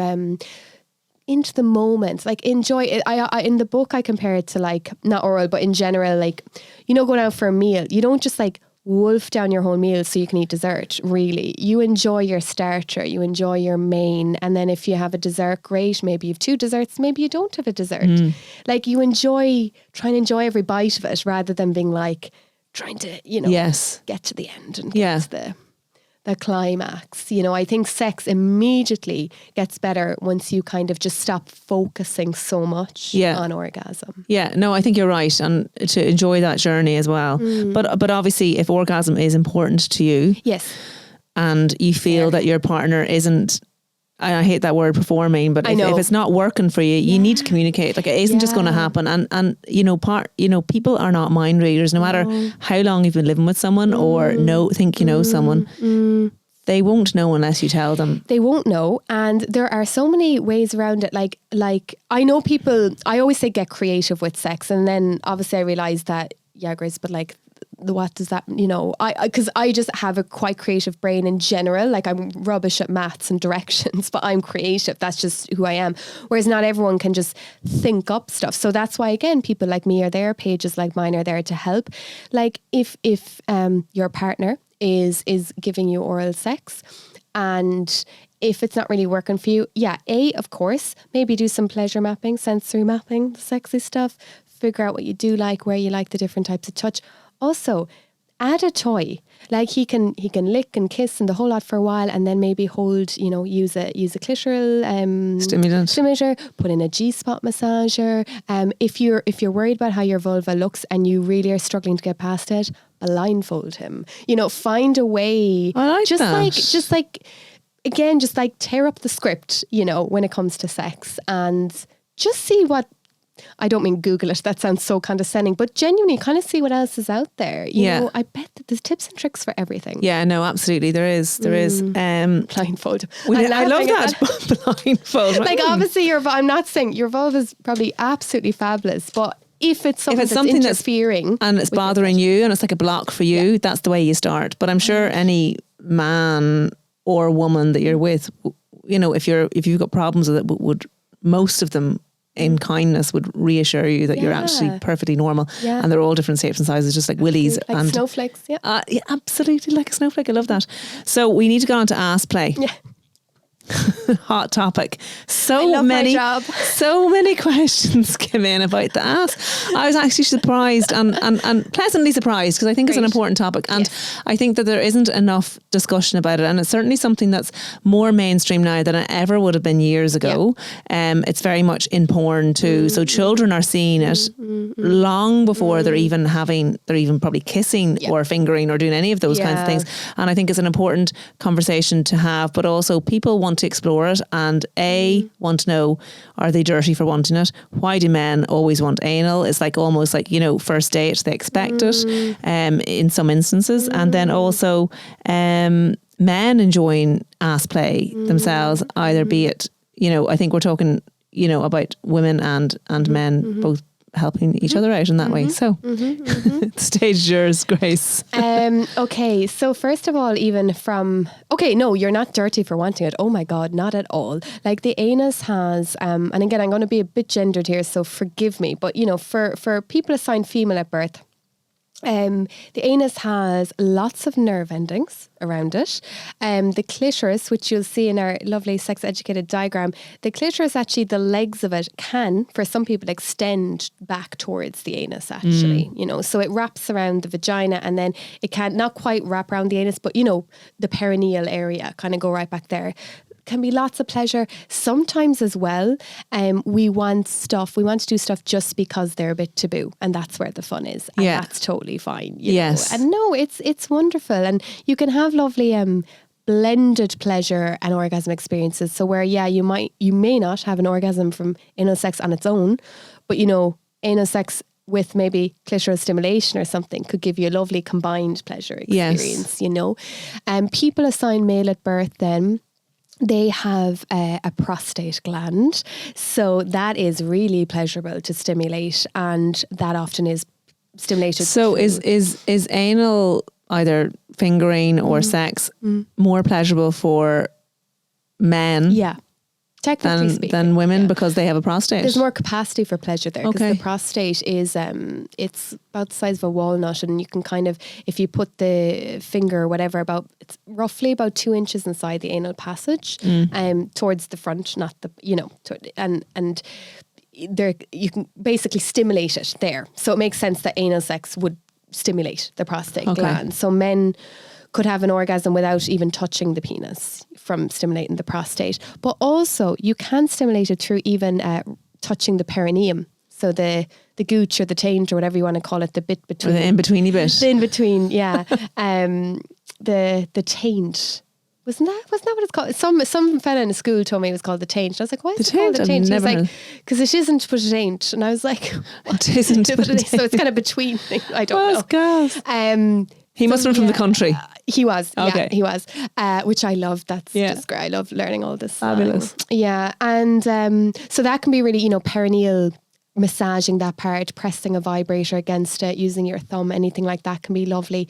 And what else was I going to say about it? So, so you mentioned it's seen as normal as brushing your teeth on porn, and straight in there, and they're not even using any lube. No, which is like, even looking at that. Use loads of lube for anal. Use lube anyway. Like, I'm such an advocate of lube. Use good lube anyway, but use it for anal. Oh my God, like, please do.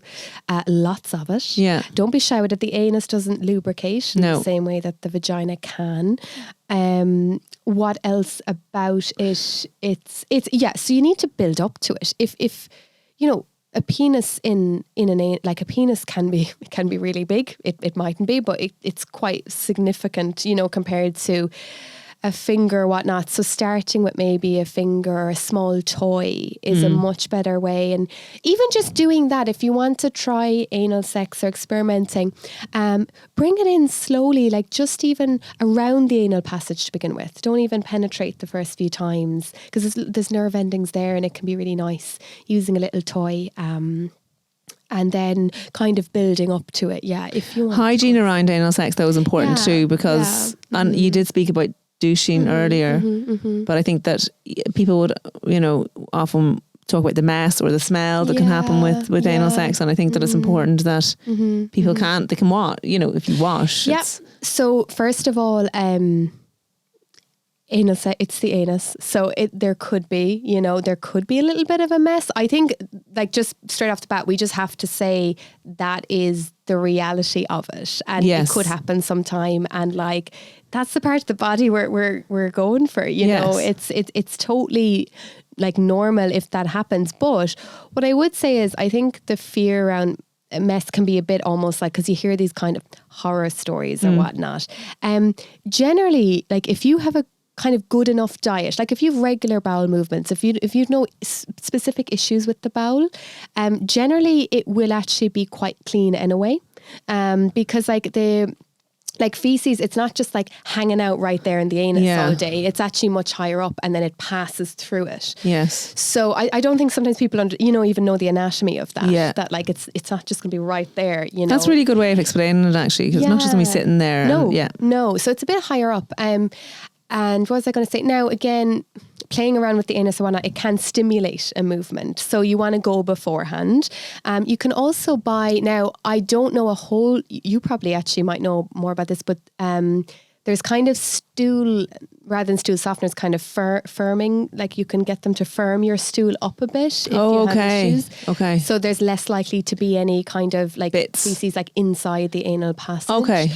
But you can, douching it's absolutely not necessary, but it's a personal choice and you can do it.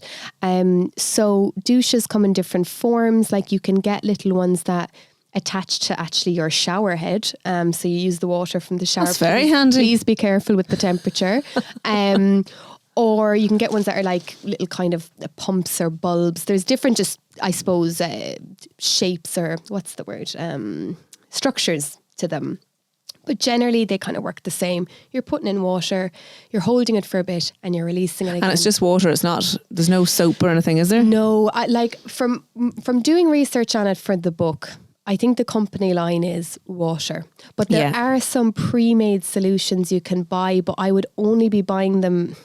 Even then, I can't recommend any, but there might be. I think my friend Kevin, we were talking about it in my podcast with him, and he said there's a saline solution that you can use. Right, but it's, it's a body osmosis saline, so it's safe. So there's that too. So just not putting anything kind of homemade, you hear people putting all kinds of things. Yeah, no, just don't, and don't put any douches up your vagina. There's absolutely no need for it. Your vagina is self-cleaning. Yes. You don't need anything. You can just need a little bit of water. And anyone that tries to tell you otherwise is just trying to sell you something. I read the most horrendous comments on Instagram the last day on a really sex positive account, and they were just saying that you just need water to wash your vulva. And oh my God, and it was women, the amount of women commenting being like, this is disgusting. I feel so sorry for her partner. Like you need to wash your vulva with soap. But they're really kind of like aggressive about it. And I said, oh my God, the internalized misogyny is so It's unreal, it's isn't it? It's so real here. It really is. Like, no, you don't need to, just to put it out there. Yeah. Yeah, no, absolutely. It's interesting because someone messaged and said, why are men so obsessed with anal? And I put that up on my Instagram story, and then someone replied going, if women had a hole in their armpit, a man would try and stick his dick in. So we'll leave that there. But, if you don't want to have anal sex, you don't have to have anal sex. No. So, a lot of people won't have it in their life. And it's okay to say, actually, I'm not quite into that. But if it's something that you want to explore, absolutely, you should. Yeah. And I think, why are men so obsessed with it? I mean, I can't answer that for sure. I would imagine it is a lot to do with maybe porn and how normal and how easy it looks on porn, because porn is so edited. And when there is a mess, it gets edited out, and they get enemas, and their anuses are bleached, and they're like putting in loads of even dilators or toys beforehand. You don't see any of that. No. And it isn't just to go straight in. And if it was, it's going to be sore for the recipient and the person giving as well. And it's really important that they know that. So don't try. Yeah. Oh, don't. And because the anal passage is very delicate. Yes. It's not like it's made of it. It's a different structure to the vagina. So, you can really get those micro tears, and that's where, you can get infections and stuff. And they can they can take time to heal. Believe me, I've given out some creams in my day for anal fissures, and they can be really hard. And obviously because poo has to pass through every day or every second day, then you're tearing that up again. So really important that if you do have issues after having anal sex, that you're not embarrassed to go to your doctor to get checked out with them. They've seen everything. Believe you me. Yeah. So do that. But then also lube is your friend, as you said yourself. A couple of other things I want to touch on before I let you go is libido and how to increase your libido, particularly post-menopausally, or if you're just not into it after kids, etc. And then spicing things up. So I think those two can go hand in hand. Yeah. Spicing things up in a long-term relationship. How do I do that without introducing swinging and open relationships, which, we might touch on too, because we are human beings and by nature very sexual, and we're supposed to be having sex with people, many people, to keep the population going. That's how we evolved. We didn't evolve to have these singular relationships for 40 years. Like we're also living longer. So thoughts on monogamy? Are we designed for it? And is it okay to introduce other people into your relationship, or to have open relationships, or to have threesomes occasionally to spice things up? Yeah, I mean, I get asked a lot about monogamy and indeed non-monogamy, and is monogamy natural or is non-monogamy natural? And I think I would argue that both are quite natural, because monogamy, in a way, that bonding, we do have a need and a want to bond, and for a lot of us that looks like having one partner. So even when you think of, isn't it penguins and swans and some I know they don't live as long, but you can see that as well. And because sometimes I'll refer back to the animal kingdom, even when I mentioned oral sex, masturbation, they do all of that, bisexuality, all of that. So of course, why wouldn't we? But then non-monogamy, of course it's natural. It's so normal even to be it's normal to be attracted to other people when you're in a relationship. It doesn't mean the relationship is over. Yeah. It's normal to have crushes. It's normal to fantasize about other people. I mean, if you're fantasizing about the same person all the time and like really hung up on them, then you might actually have feelings for them. And, Yes. you know, that's, again, I'm not saying that means your relationship's over. I just mean that, you know, it's totally okay to sexually fantasize about someone else. It's very, very normal, you know. Especially if you've been in a Novelty. relationship for a long time. yeah. You know, It's is no there that reflection on expression? Is it you. okay? You know, who wants to have steak every night? Sometimes you just want a bag of chips. You know, We like novelty, like we do and like novelty. excitement. So, Yes. in that sentence, then, how do you introduce spice and novelty into a long-term monogamous relationship? Yeah, spice. It's always the word, isn't it, that's used in magazines. and I everything know. in Cosmo for years. How Yeah. to spice How up. to spice things up? So I suppose a lot of the advice you will read on those kind of platforms are often about, you know, your nights away and your lingerie and your toys and all of that. And look, Dirty weekend. I hate that I expression. know. And it's so much I'm pressure. not going away for a then dirty that, weekend. yeah, you're going for a weekend, then you have to have sex on the weekend. I Yeah. think sometimes they actually do more harm than good Yeah. sometimes. But anyway, no, I love all that. Love the toys, lingerie. Absolutely, huge advocate for toys and experimenting and playing. Sex should be fun. It's play. It's how It actually- adults it's play. adults playing, It's isn't adults it? Play. It is. It's wonderful to think of it like that. You know. And have the crack. Why, you know, have a laugh. Yeah. Now, what I would say is with libido, one question I think that's always important to ask is the sex you've been having worth craving? Like, is it worth actually, when I say worth, I mean, is it enticing you to come back again? You know, we use a lot of food metaphors in this. You know, if you're going out for dinner to the same restaurant and each time you go, it's like, okay, you're not going to be sitting there and thinking, oh, I can't wait to go to that restaurant tonight, right? Because you've had kind of like okay experiences. You're not totally enticed to come back. So what we need to do is kind of look at, right, the sex we've been having up to now, how fulfilling has it been? What has worked? What hasn't? And I think no matter how long you've known each other, I just feel there's always more to explore. Like there's always more, and I don't just mean in a physical way, like positions, you know, you can try every position, but like, for example, I do a lot of work around what are called core desires in my work. And that refers to the feelings we chase and crave during sex. And they're very unique actually to us. And they actually come from childhood and earlier experiences, because we actually try and heal certain parts of ourselves through sex as well. So just a quick example. Say if I was, in my childhood, let's say I was really neglected. Let's just say, right, I didn't get a lot of love or affection or attention from my parents. I could end up developing everyone's going to develop differently, but I could end up developing a core desire for feeling really kind of worshipped and adored during sex, like all eyes on me, all attention on me, right? Yeah. And that's that part to myself that is craving that through sex. And it's a wonderfully normal and healthy way to heal and to kind of address kind of old wounds. So, and is it okay to be that way even if you haven't been neglected? Oh yeah. Oh my God. Well, that's the thing. All eyes on me. If you were a child and it was all eyes on you, then, and if you felt that you wanted that during sex, we would often call that repetition with agency. So it's like you're repeating something that good or bad that happened as a child, but now you're in control of it this time. Okay. You're actively seeking it. And so isn't it funny how those things play out in your sex life as an adult? So much. A lot of women I work with will have core desires around feeling desired, like really wanted, you know, kind of pursued almost. And they have core desires. Some of them, again, of course, this is unique, this is like a fingerprint. Everyone has their own unique kind of stuff. But they have desires around even sometimes being like owned or dominated, because that's their way of feeling, they want me so much that they have to have me.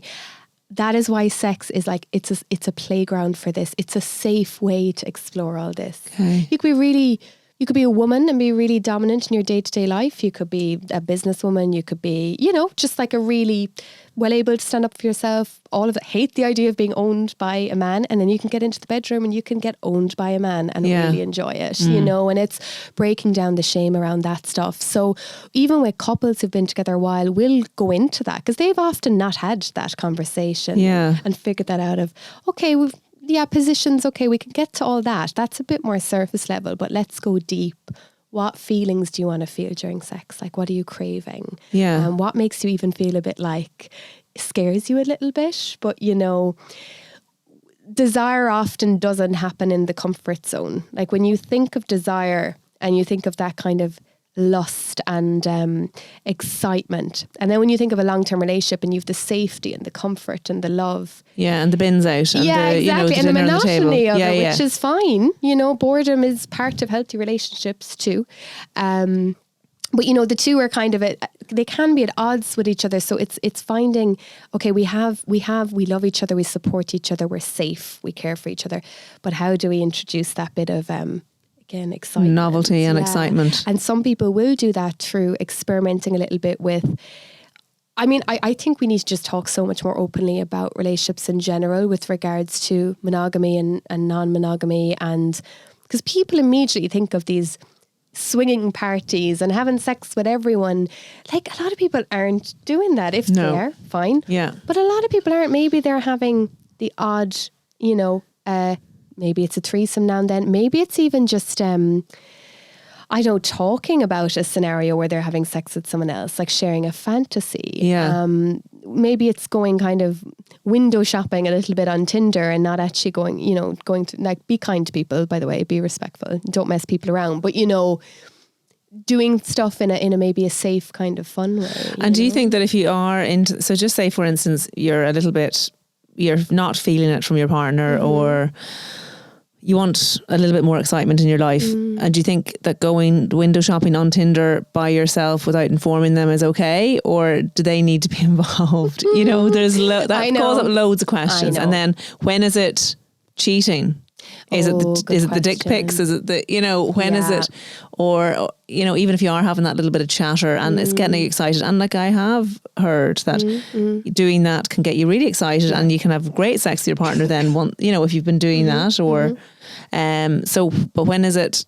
I suppose every couple is different, isn't it? And there's no one size fits all. No, and I think like it's actually mentioned in the book, not really this conversation, but cheating is mentioned. And the conversation around what do you count as cheating? What do you consider cheating? Because I think everyone's a little bit different in that respect. Maybe I'm wrong, but like, I suppose for me, I even think like, I don't know, there's a level of flirting that I wouldn't count as cheating, for example. Yes. Like if my partner now, like, he's going to Vegas next month and I fully expect probably women will flirt with him. And like, I wouldn't deny him, like, you know, if he flirted back, but not do, you know, like, but we would have discussed, you know, this is our definition of monogamy and this is what we're doing. Or, you know, and everyone's going to have maybe a slightly different definition. So it is about communicating it. I wouldn't necessarily, it's just a bit dangerous, isn't it? When you're kind of not telling your partner and you're going off. And I totally, it's not to shame anyone. The urge, you can get the urge. And particularly in long term. So the whole spicing things up then is it just the sexy lingerie? Is it the toys? Is it the, you know, if someone is in a rut, what would you suggest they do? That body mapping, all those things that you've talked about to introduce all of those things? Yeah, I mean, there's lots of tools like that you can use. And obviously, I mean, you could go to a professional, someone like myself or a therapist, do a few sessions. Like it's a lovely way to invest in your relationship and kind of bring someone else in to actually make the suggestions, because it's hard to make them yourself as well. You know, if you're sitting down being like, we should do body mapping, they could be like, why, what, why, you know? But there's also a lot of resources out there, you know, that you can look up online, like things like that, mapping exercises, whatever, or even like kind of traffic light system, kind of where like, you know, say it's a position or a toy or a fantasy, and you say, you know, green light, I'd love to try it, orange light maybe, red, no, I'd never, like doing some of that together. But, you know, I think, I can hear people going, who the fuck has the time for that? I know. Well, again, that's the thing. I have one of those things, so I can't send them to people. But you need to actually invest time in your relationship, and that's the thing. It's about investing the time. And relationships just are so much more than sex. But if it's going well and everyone's kind of a little bit happy on that, it can make things so much better. So it's about investing the time. So, like for example, if and you often say, if a friend of yours wasn't looking after their health in some way, say, wouldn't you say to them, you need to put time into your health? Yes. So isn't your most significant relationship in your life, if you're not investing time into that, of course, it's going to falter. So if you bring it back to that, but you see, often we're just so busy. Yes. Going about our thing, going about in our hamster wheel, that we just don't think. And it's like the person exists in your life on the periphery. Yeah. And it's only when things actually seem like as if they're this massive insurmountable problem that you actually deal with it. So it's about nipping it in the bud before then. Definitely. It's not like if you went into a dentist, you wouldn't look at someone and think they're about to lose all their teeth now, so you wouldn't look at someone going to a relationship therapist and think, oh, they're about to get divorced. But that is what people think. That is what people think. And I'm like, don't, it's like with anything, you wouldn't make that assumption about someone sitting in a doctor's office that they're about to die. You'd say maybe they're there for a checkup, or Yes. So I think, of course, you need to invest time, and it's hard. And the modern lives we have as well are so stimulating. We're on screens the whole time. I think that does play into stuff as well. I meant to say earlier, get the phones out of the bedroom if you can. Yeah. If you feel like it is an issue. Like if you're, and I totally get it, if you're waking up and the first thing you're doing is going on your phone, you're not going to have that little morning sex session, are you? You're just kind of not even making space for it. But that's very true, because if you're already preoccupied by something else, the first thing you do when you wake up, you don't have that kind of initial where you might be bored lying there, you're just awake, and you would actually have the sex that you would be having if you didn't have the phone to distract you. So exactly. And I always say about taking the phone out of the bedroom anyway, because people don't sleep as well with when they're scrolling, and it's just so easy to do. So that is a good point as well. And then in terms of libido and females, do you you must meet females that or people that are assigned female at birth, or their libido naturally decreases with age, and men's do as well to an extent, but I don't think to the extent that women's do. Like, women would explain to me that literally their libido falls off a cliff once they hit a certain age, or once the perimenopause, menopause starts, and they feel dead from the waist down, and all of these things, which, HRT and medications can help too. However, how does someone try and restore that when literally they feel numb? Do you encounter that, and would you have any suggestions for that? To be honest, I'm going to be really honest, like a lot of my client base or people who come to me, they wouldn't necessarily be at that point yet. Okay. Like, they would struggle with libido, but not necessarily directly related, let's say, to menopause. But I think, as you said, you mentioned medicines and medications, and there is stuff like that, definitely that side of it can't be neglected.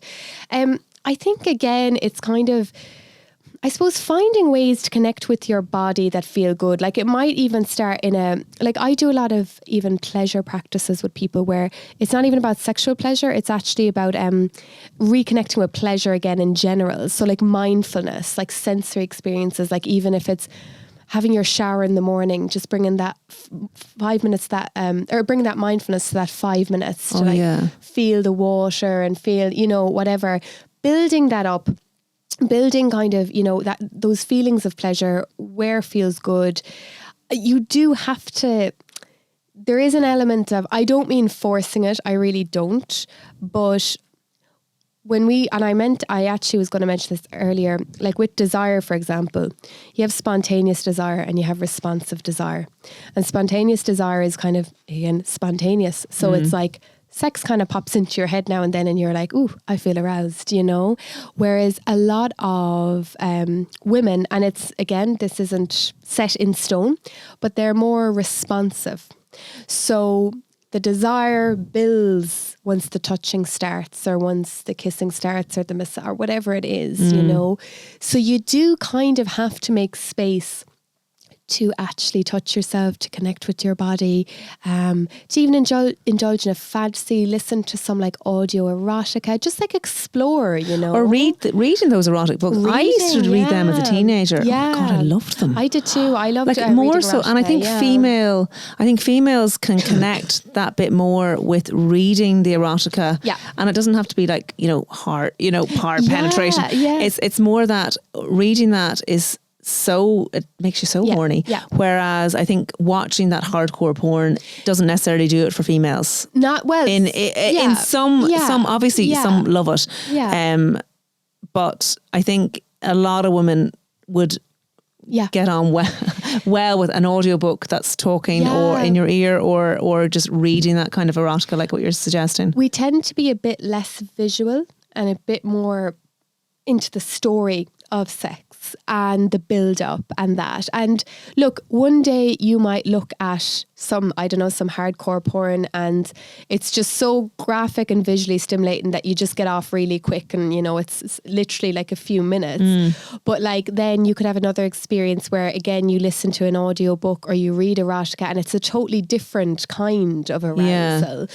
So I would say any time you feel like your libido has decreased or it's changed in a way you're not happy with really trying to kind of frame it as an opportunity. Like this is a new challenge or a new chapter. How can I learn more about myself here? Trying different things. Again, I know how much people want a quick fix and they just want it back and they just want it to be, but in reality, I don't know of any, quick, you can just take this and you'll feel fine again. And, So again, it's about time, communication and putting the effort in as well. Yeah, of course. Yeah, absolutely. New relationships, getting over divorce, like people that have been through a relationship, it's broken up, not necessarily divorce, but then going back out there, say in their 40s, advice for them in terms of... It's challenging, like it really is. I would say go to therapy if you can. Yeah.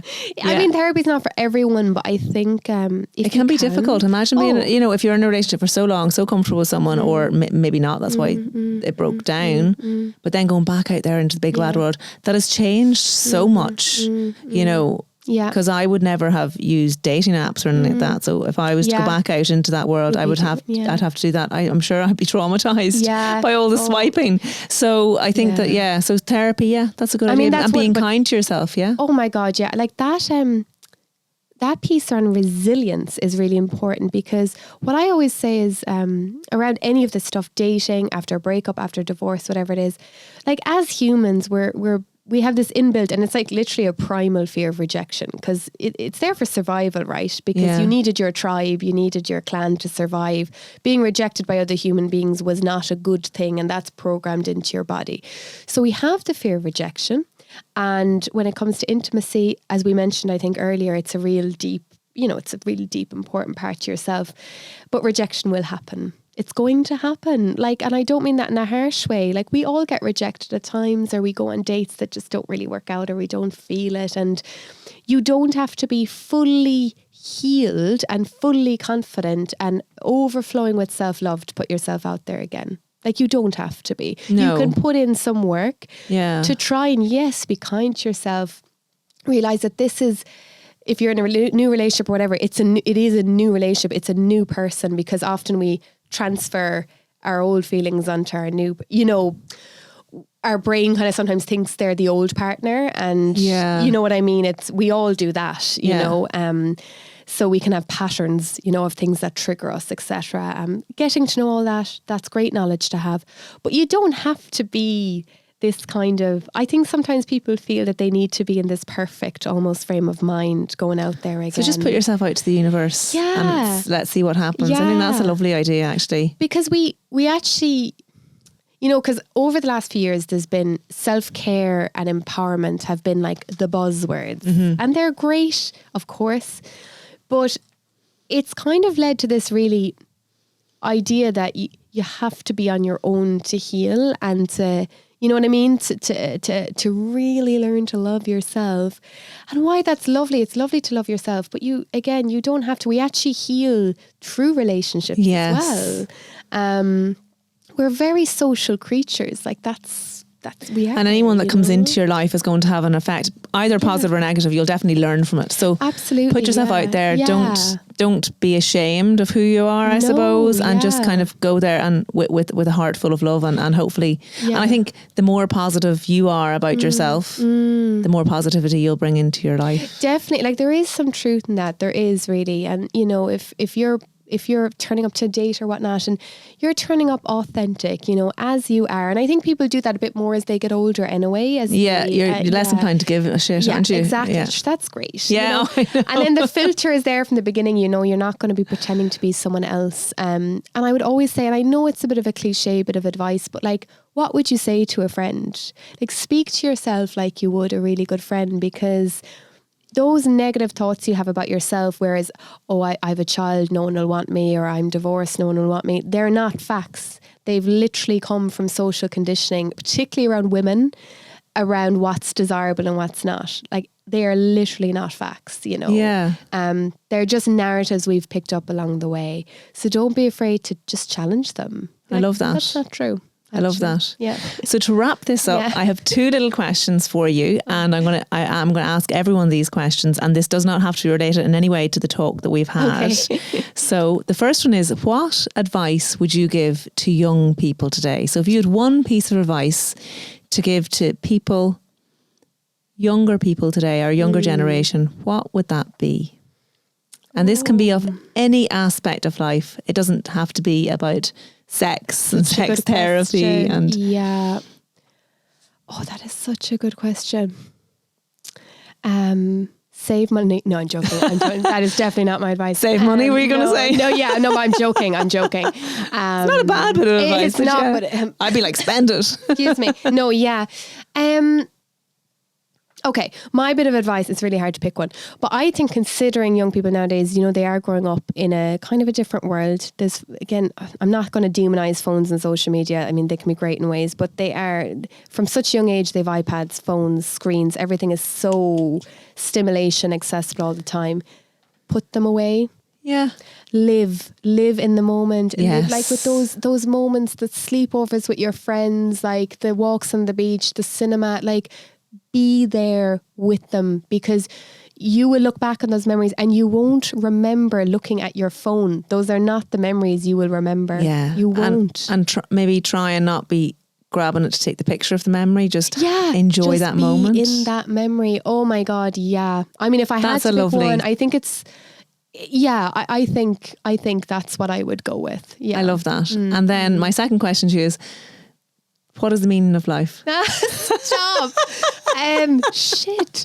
I was not prepared for this. I was thinking, should I ask people beforehand or should I just put them on the spot? Yeah. And maybe I should ask people before that. But in your view, from your life experience and everything that you've absorbed as the lovely human that you are, is there a meaning of life? That's a really good question. I'm not religious. I'm a bit spiritual, maybe. I'm very much like, just to put context in it, I'm very much like, I don't know what happens after we die, and I don't think anyone knows. That's my view.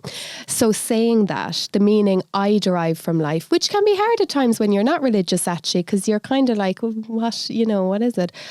I honestly, for me, if you strip it all back, it is in your relationships. So not even like any relationships, family, friends, partners, people you meet once on the street, but you always remember them because there was something about them, or it's just, I think, in the moments we create together. Like, I think that's lovely. I would say maybe there's a more articulate way of putting it, but I think when you strip it all back, and if I was to be like, touch wood, but if I was to be on my deathbed or something, that's what it would all come down to, is the love that I have loved and I have been loved. And that's lovely. Yeah. That's perfect. That's so you.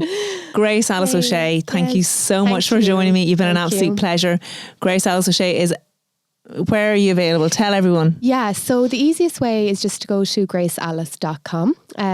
obviously my website, you can book in, you can just learn more about what I do. And I'm on Instagram at Grace Alice O'Shea. There's an underscore between each word, but should be okay. And this is yeah. And the book, Sex Educated. And proceeds to this, off this, go to Sexual Health West. And it is such an amazing book for kids and young people to grow up, and even adults. My sister opened this up on one page and goes, oh, I've learned something today. So definitely worth looking at too. Thank you so much for your time. It has been an absolute pleasure, and I hope everyone here has enjoyed. Thank you. Bye. Bye.